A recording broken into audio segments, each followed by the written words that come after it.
Hello everyone. सो ये आपका आज का इंडियन एक्सप्रेस में दूसरा आर्टिकल है, that is eco sensitive Jones.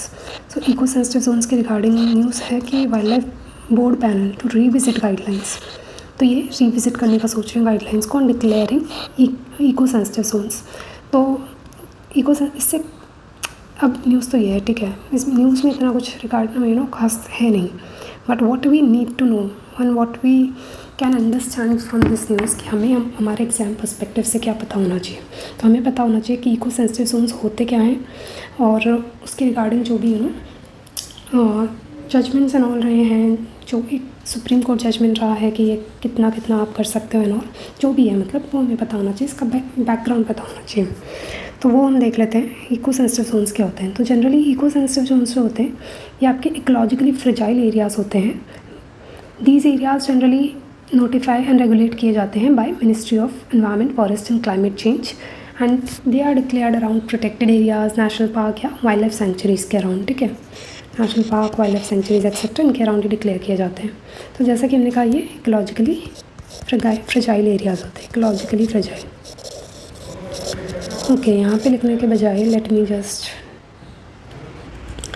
यहाँ पे हम लिख लेते हैं। तो देखो, जब ये हमने देख लिया क्या होते हैं, अब बेसिकली कोई भी हम टॉपिक पढ़ते हैं तो हमें पता होना चाहिए कि हम उस टॉपिक को क्यों पढ़ रहे हैं, ठीक है। तो क्या हमने पढ़ लिया, अब इको सेंसिटिव जोन्स ये क्यों हम बना रहे हैं, वाई वी इनको डिक्लेयर करने का पर्पस क्या है, तो वो क्या होता है।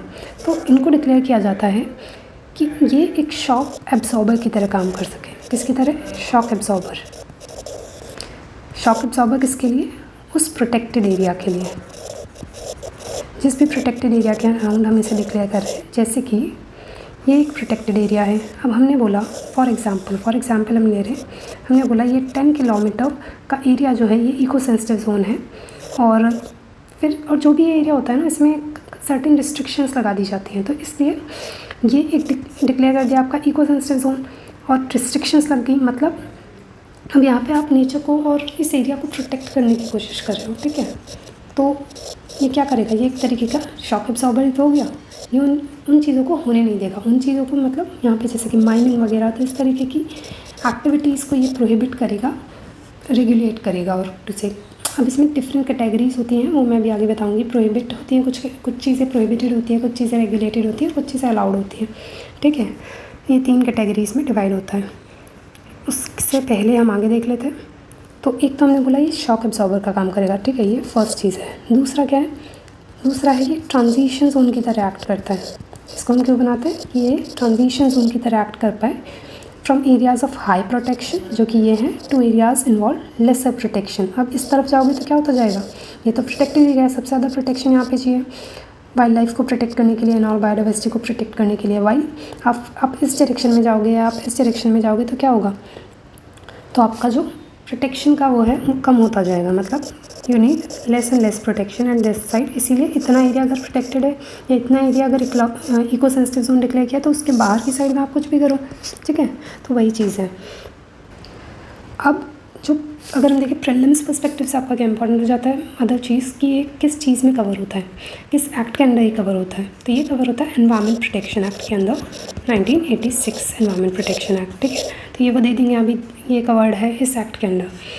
तो वो अगर गलत देते तो आपको पता होगा कि एनवायरनमेंट प्रोटेक्शन एक्ट में है, ठीक है।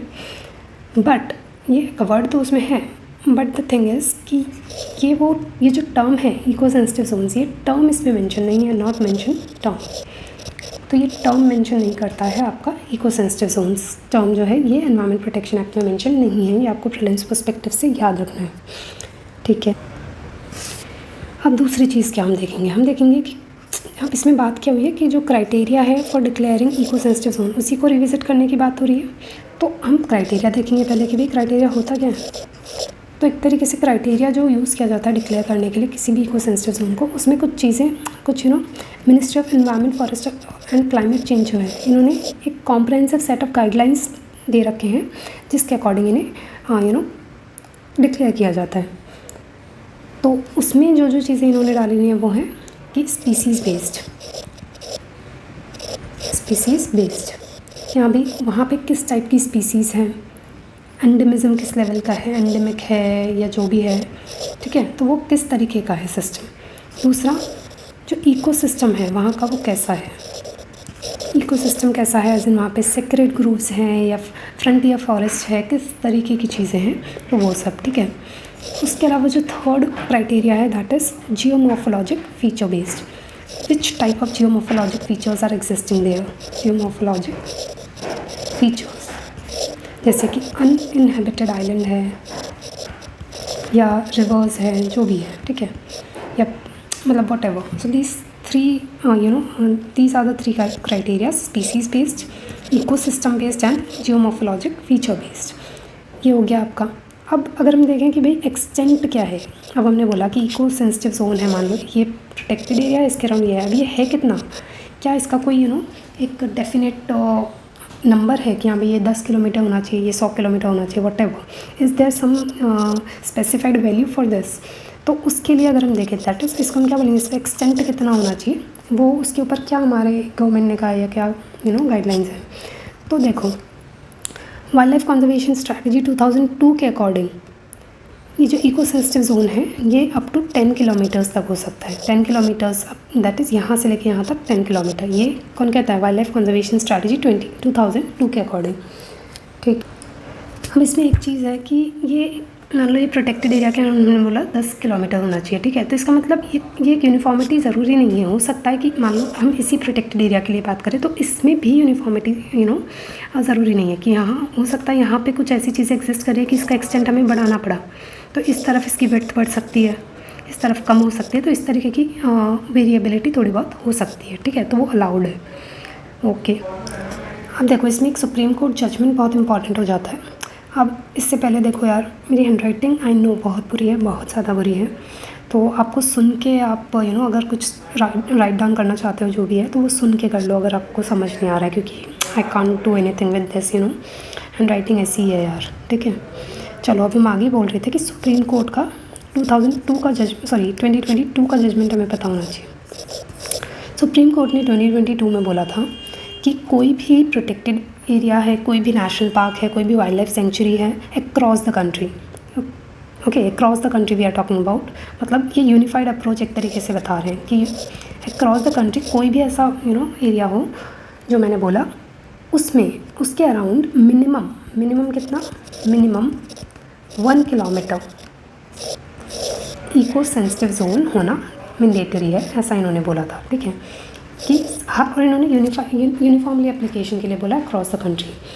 तो अब डेफिनेटली किसी भी चीज़ की uniform application is not that good, क्योंकि there are regional variabilities and different developmental needs and all as per the region. तो फिर क्या हुआ, इसके बाद सेंटर ने अपना इश्यूज़ प्रेजेंट किए।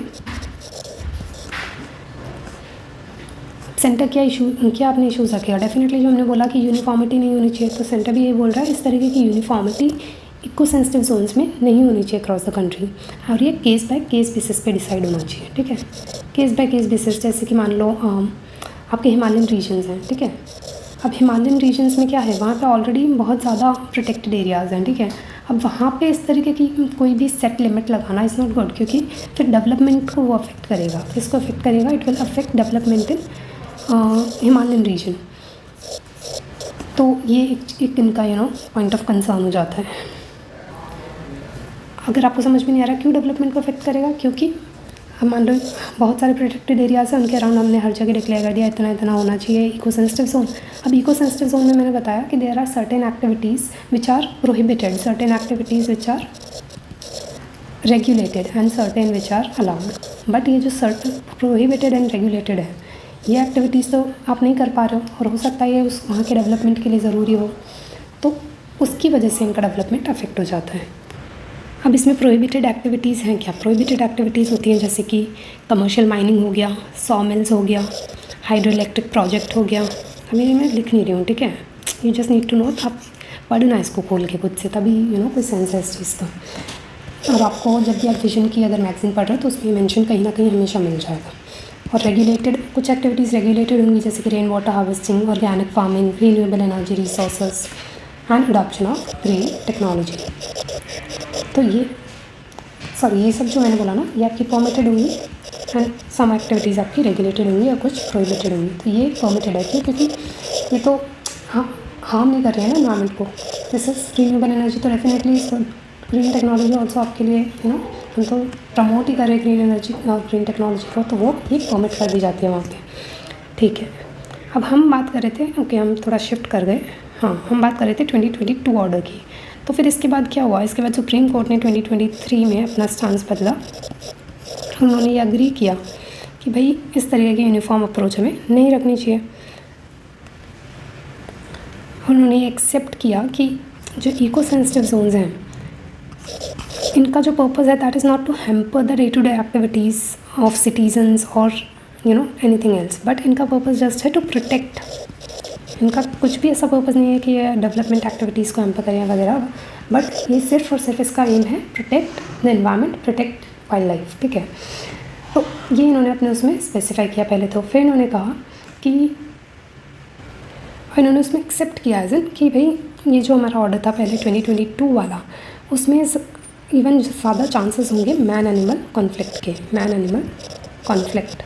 ठीक है, क्योंकि आप हर जगह ही अगर मतलब बहुत ज़्यादा जगह ऊपर आप इको सेंसिटिव जोन डिक्लेयर करोगे, मैंडेटरी करोगे, तो वो कॉन्टैक्ट में आएंगे मैन एनिमल। ठीक है, उसके रिगार्डिंग एंड देन इन्होंने बोला कि इट विल एक्सेप्ट किया कि it will also hinder economic development, भी वो हिंडर करेगा। Okay, my bad, handwriting is too bad, I know.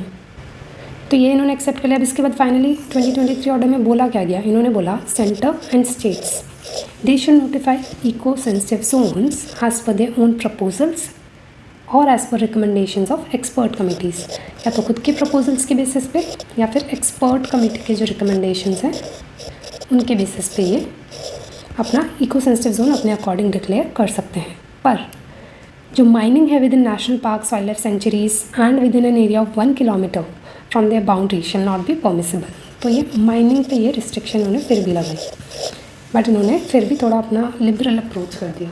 तो ये था सुप्रीम कोर्ट का 2023 का ऑर्डर। तो फाइनली इसके बाद अब फिर से रिविजिट करने की बात हो रही है गाइडलाइंस को। इस आर्टिकल को हम देख लेते हैं। तो ये तो आई थिंक आपने देख ही लिया होगा, इसको मैं हटा देती हूँ। तो आर्टिकल में बेसिकली यही बोला है कि भाई इसको हम रिविज़िट करेंगे और वेरियस रीजंस बताए हैं रिविज़िट करने के। यहाँ पे बोला है blanket 10 kilometre eco sensitive zones to all protected areas irrespective of local ecological और geographical conditions will not serve the intended purpose. तो ये इन्होंने एक्सेप्ट किया। फिर इन्होंने एग्जाम्पल दिया है कि संजय गांधी नेशनल पार्क मुंबई में और Asola Bhati of wild life century of Delhi दोनों ही अर्बन एरियाज़ में हैं। तो इन हिल स्टेट्स में वो बोल रहे हैं कि 65% of the area is already under forest है एंड प्रोटेक्टेड स्टेटस उनको दिया हुआ है। अब फर्दर अगर आप रिजिड इम्पोजिशन कर दो इको सेंसिटिव जोन्स का, तो वो क्या हैम्पर करेगा? जैसे कि हमने कहा था, ऑलरेडी हम डिस्कस कर चुके हैं कि वो हैम्पर करेगा आपका लोकल डेवलपमेंट को without proportional ecological gains. So इसलिए ये रूल्स यूनिफॉर्म नहीं होने चाहिए across the country and they should be adapted to reflect the specific ecological and socio economic realities of each region. फिर इन्होंने ये एक यहाँ पे बोला है कि the purpose to declare areas around Silent Valley national park as sanctuary was not recommended. तो यहाँ पे इसको सेंचुरी के लिए रिकमेंड नहीं किया था। क्यों? क्योंकि उसकी वजह से ESG मतलब इको सेंसिटिव जोन की रिस्ट्रिक्शंस लग जाएंगी और इस वजह से कई बार आप डिक्लेयर भी नहीं करते उन्हें सेंचुरी वगैरह। तो ये एक प्रॉब्लमेटिक इशू। अगर आप इको सेंसिटिव जोन मैंडेटरी कर देते हो तो आप फिर हो सकता है स्टेट्स अपना जो है सेंचुरी या नेशनल पार्क्स को मतलब सेंचुरी ज़्यादा डिक्लेयर ही ना करें अपने स्टेट में, तो वो फिर और प्रॉब्लमेटिक है हमारे एनवायरनमेंट के लिए। तो बस यही इस आर्टिकल में बेसिकली है जो हम ऑलरेडी पॉइंट्स डिस्कस कर ही चुके हैं। ये मैंने बस आपको एक बार पढ़ने के लिए बता दिया है। तो that is it for this article. आप इसको अच्छे से एक बार सुन लेना। बेसिक आपको पता होना चाहिए, आपको सब कुछ वो करने की ज़रूरत भी नहीं है। जो मैंने बताया दैट इज़ इनफ। बट हाँ, वो जो मैंने बोला था that list of regulated activities, prohibited activities and permitted, तो वो आपको पता होनी चाहिए। ठीक है, वो एक बार लिस्ट आप सर्च करके खोल लेना, या फिर विजन की मैगज़ीन में वो कभी ना कभी आराम से कवर हो जाएगी। आई एम श्योर अगर आर्टिकल आया है तो वो वैसे भी कवर हो जाएगी। ये कौन सा है? जुलाई की मंथली मैगज़ीन में वो कवर हो जाएगी मुझे लगता है, वरना पहले कवर्ड है। मैं आपको बता दूँगी कहाँ पे कवर्ड है, वहाँ से आप कवर कर लेना। ठीक है, थैंक यू।